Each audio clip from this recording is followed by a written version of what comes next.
Sunriser ಅನ್ನೋದು ಪ್ರಶ್ನೆ ಕೇಳಿದ್ದಾರೆ. ನಕುಲ ಅಥವಾ ಸಹದೇವ ಇಬ್ಬರಲ್ಲಿ ಯಾರೋ ಒಬ್ಬರಿಗೆ ಭವಿಷ್ಯದ ಬಗ್ಗೆ ಗೊತ್ತಾಗ್ತಾ ಇತ್ತಲ್ಲ, ಯಾರಿಗೆ ಅಂತ ಕೇಳಿದ್ದಾರೆ. ಮೂಲ ಮಹಾಭಾರತದಲ್ಲಿ ಆ ಥರ ಇಲ್ಲ. ಸಹದೇವನಿಗೆ ಮುಂದಾಗೋದೆಲ್ಲ ಗೊತ್ತಿತ್ತು ಅಂತ ಹೊರಗಡೆನಲ್ಲಿ ಇದೆ ಅವನ ಬಗ್ಗೆ. ಸಹದೇವ ಒಳ್ಳೆಯ ವಿದ್ವಾಂಸನಾಗಿದ್ದ ಅನ್ನುವ ಉಲ್ಲೇಖ ಬರುತ್ತೆ, ಜ್ಞಾನಿಯಾಗಿದ್ದ ಅನ್ನುವ ಉಲ್ಲೇಖಗಳು ಕಾಣಸಿಗುತ್ತೆ. ಆದರೆ ಭವಿಷ್ಯತ್ತೆಲ್ಲ ಗೊತ್ತಾಗ್ತಾ ಇತ್ತು ಅವನಿಗೆ ಅಂತ ಎಲ್ಲೂ ಇಲ್ಲ. ಹಾಗಾಗಿ ಮೂಲದ ಪ್ರಕಾರ ಅವನಿಗೆ ಮುಂದಾಗೋದೇನು ಅಂತ ಗೊತ್ತಿರಲಿಲ್ಲ.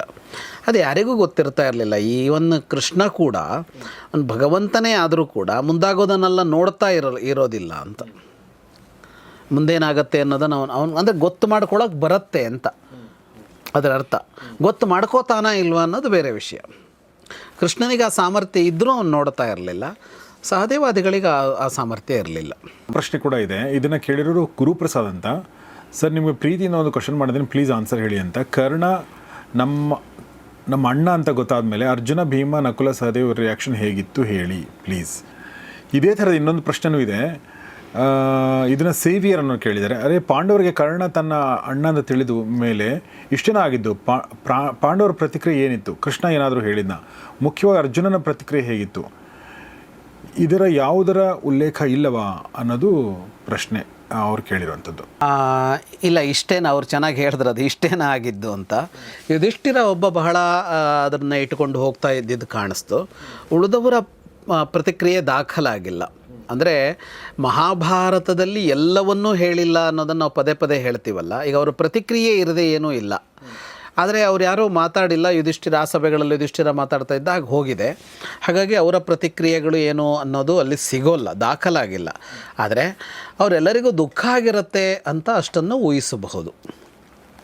ಮತ್ತು ಅವರು ಕೇಳಿದ ಅರ್ಜುನನ ಪ್ರತಿಕ್ರಿಯೆ ಹೇಗಿತ್ತು ಅಂತ ಅನ್ನೋದು, ಈ ಅರ್ಜುನನ ಪ್ರತಿಕ್ರಿಯೆ ಹೇಗಿತ್ತು ಅಂತ ಎಲ್ಲಿ ಬರುತ್ತೆ ಅಂತ ಅಂದರೆ, ಇಬ್ಬರ ನಡುವೆ ಒಂದು ಸದಾಕಾಲದ ಹಾವು ಮುಂಗುಸಿಯಂತಹ ಒಂದು ದ್ವೇಷ ಇತ್ತು ಅಂತ ಅಂದ್ಕೊಂಡಿರೋ ಒಂದು ಹೊರಗಡೆಯ ಕಥಾನಕ ಇದೆಯಲ್ಲ, ಅದರ ಮೇಲೆ ವಾಸ್ತವವಾಗಿ ನಾವು ತುಂಬ ಸಲ ಮಾತಾಡಿದ್ದೀವಿ ಅದನ್ನು.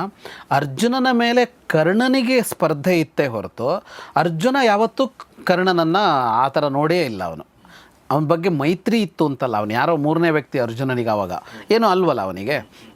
ಹಾಗಾಗಿ ಅವನು ಒಂದೇ ಒಂದು ಸಲವೂ ಕರ್ಣನ ಬಗ್ಗೆ ಅರ್ಜುನ ಮಾತಾಡಿದ್ದಾಗಲಿ ಯೋಚಿಸಿದ್ದಾಗಲಿ ಇಡೀ ಮಹಾಭಾರತದಲ್ಲಿಲ್ಲ. ಗುರುಕುಲದ ಅವಧಿಯಿಂದ ಆರಂಭ ಮಾಡಿ ನಾವೀಗ ಇಡೀ ಮಹಾಭಾರತ ಮುಗಿಸಿದ್ದೀವಲ್ಲ, ಅರ್ಜುನ ಎಲ್ಲಿ ಕರ್ಣನ ಬಗ್ಗೆ ಅವನ ಸ್ಪರ್ಧೆ ಇನ್ನೊಂದು ಅವನು ಸೋಲಿಸಬೇಕು ಅಂತೆಲ್ಲ ಮಾತಾಡೇ ಇಲ್ಲ.